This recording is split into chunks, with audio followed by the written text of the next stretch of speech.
Então, o problema do voto ou não voto é resolver o problema da governança. Eu acho que o ponto central da transformação é o voto financiado por recursos públicos de maneira igualitária. Vocês podem pegar, como no Canadá, por tipo de categoria de político, pode gastar tanto, ponto. Ou seja, você tem que demonstrar por capacidade de relacionamento, capacidade de elaborar programas, o que for. Mas não pelos milhares de camisetas que você consegue distribuir depois do jeito. Isso é vital, porque no momento que você tem uma financiarização do voto, quem é eleito é aquele que consegue chegar à corporação que vai dar mais dinheiro, e o resultado é que você tem no Congresso uma bancada ruralista poderosa, você tem uma bancada das empreiteiras poderosa, você tem a bancada dos bancos, você tem a bancada das grandes famílias da mídia, você só não tem bancada do cidadão. O representante tem que representar pessoas físicas. Não é que não seja ilegítimo a representação de interesses de grupos econômicos. Mas os bancos têm a ver da banca. A organização deles para pressionar e como pressiona. As indústrias têm a Federação das Indústrias do Estado de São Paulo, você tem a FIEP no Paraná, você tem todo mundo tem organismos extremamente poderosos, corporativos, que não legitimam a apropriação de segmentos de representação pública política. Isso, para mim, é um ponto central sobre o qual tem que se trabalhar. Enquanto a gente tiver bancadas que são compradas, o político é corrupto como? Porque antes de ser político, ele tem que se eleger. Para ele se eleger, ele tem que buscar dinheiro. Ele busca dinheiro nas empresas. As empresas compram os seus senadores, os seus deputados, etc, etc. Depois dizem, mas essa gente é corrupta. E quem paga eles é o quê? Então, o sistema de financiamento dessa máquina é uma articulação público-privada. A gente não tem noção de quê. Essa gente está sabendo que ele foi eleito, mas daqui 4 anos tem outra eleição. Certo? Então, se ele não servir aos contratos, digamos, que interessam a diversos grupos, simplesmente está fora da política. Então, esse processo, para mim, é vital. Por que você tem, numa cidade de São Paulo, se tirou os trilhos de bondes, certo? Que é movido a eletricidade, né? que na época, nos anos 50, eu lembro quando estava tirando, a gente via nos jornais que era coisa antiga, atrasada, bonde, né? Depois, quando fui conhecer Zurique, Genebra e outras cidades atrasadas,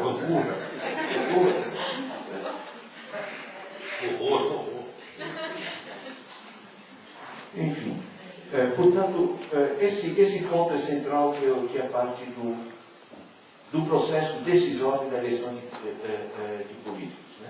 Se vocês juntam o controle de algumas grandes famílias da mídia, o controle de boa parte dos políticos sobre meios de comunicação e o financiamento corporativo das campanhas, gente, não tem como. Certo? Aí você não tem um congresso representativo, e se você não tem um congresso representativo no sentido de representar interesses cidadãos de última instância, pessoa física, não pessoa política, certo? Você simplesmente não tem uma política que responde às necessidades. Aí você tem política rodoviária, né, de carros privados, que interessa a coligação grandes montadoras, grandes empreiteiras, certo? E os interesses imobiliários que abrem os eixos para ver onde já dá para comprar os terrenos. Então, se a gente não enfrentar uma briga política desse processo, se a gente continua a dizer, puxa, políticos corruptos, né, a gente vai ficar na briga. Né?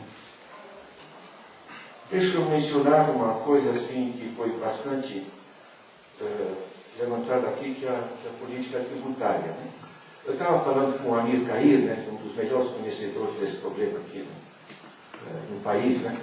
Ele diz, a opinião dele, mas não tem condição, porque está tão articulado com interesses estruturados e há tanto tempo, o governador não quer que mexa nisso aqui, aquele município que recebe tanto na transferência não quer mexer naquilo. É uma dificuldade imensa. Agora, a realidade é a seguinte, num dos países mais desiguais do planeta. E tem isso como problema central. A gente ter um sistema tributário regressivo, esquece. É completamente absurdo. Agora, você não muda um sistema tributário regressivo sem mudar a estrutura de interesse que você vê no Congresso. E a estrutura de interesse do Congresso está ligada a quê? A quem financia eles, que são os grandes grupos, que não têm nenhum interesse nesse processo. Então a gente volta sempre ao processo central decisório. As propostas técnicas existem e boas, né? É óbvio que nós temos que ter aqui um imposto sobre grandes fortunas, né? É óbvio que nós temos reforçado o imposto territorial rural, tem um estudo necessário sobre isso, né? Com a resolução europeia, né? São meio dos impostos sobre a terra parada, né? O cara ou vende ou produz.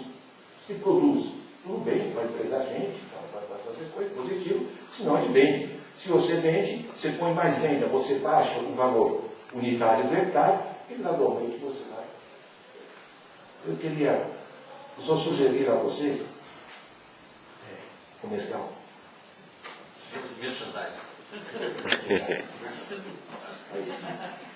Isso aqui se chama Democracia Econômica, um livrinho que eu recomendo que vocês leiam. Eu sou muito democrático, eu disponibilizo todos os meus livros online gratuitamente. Para já ninguém faz dinheiro com livro. Pelo menos leem. Então, isso me deixa muito feliz.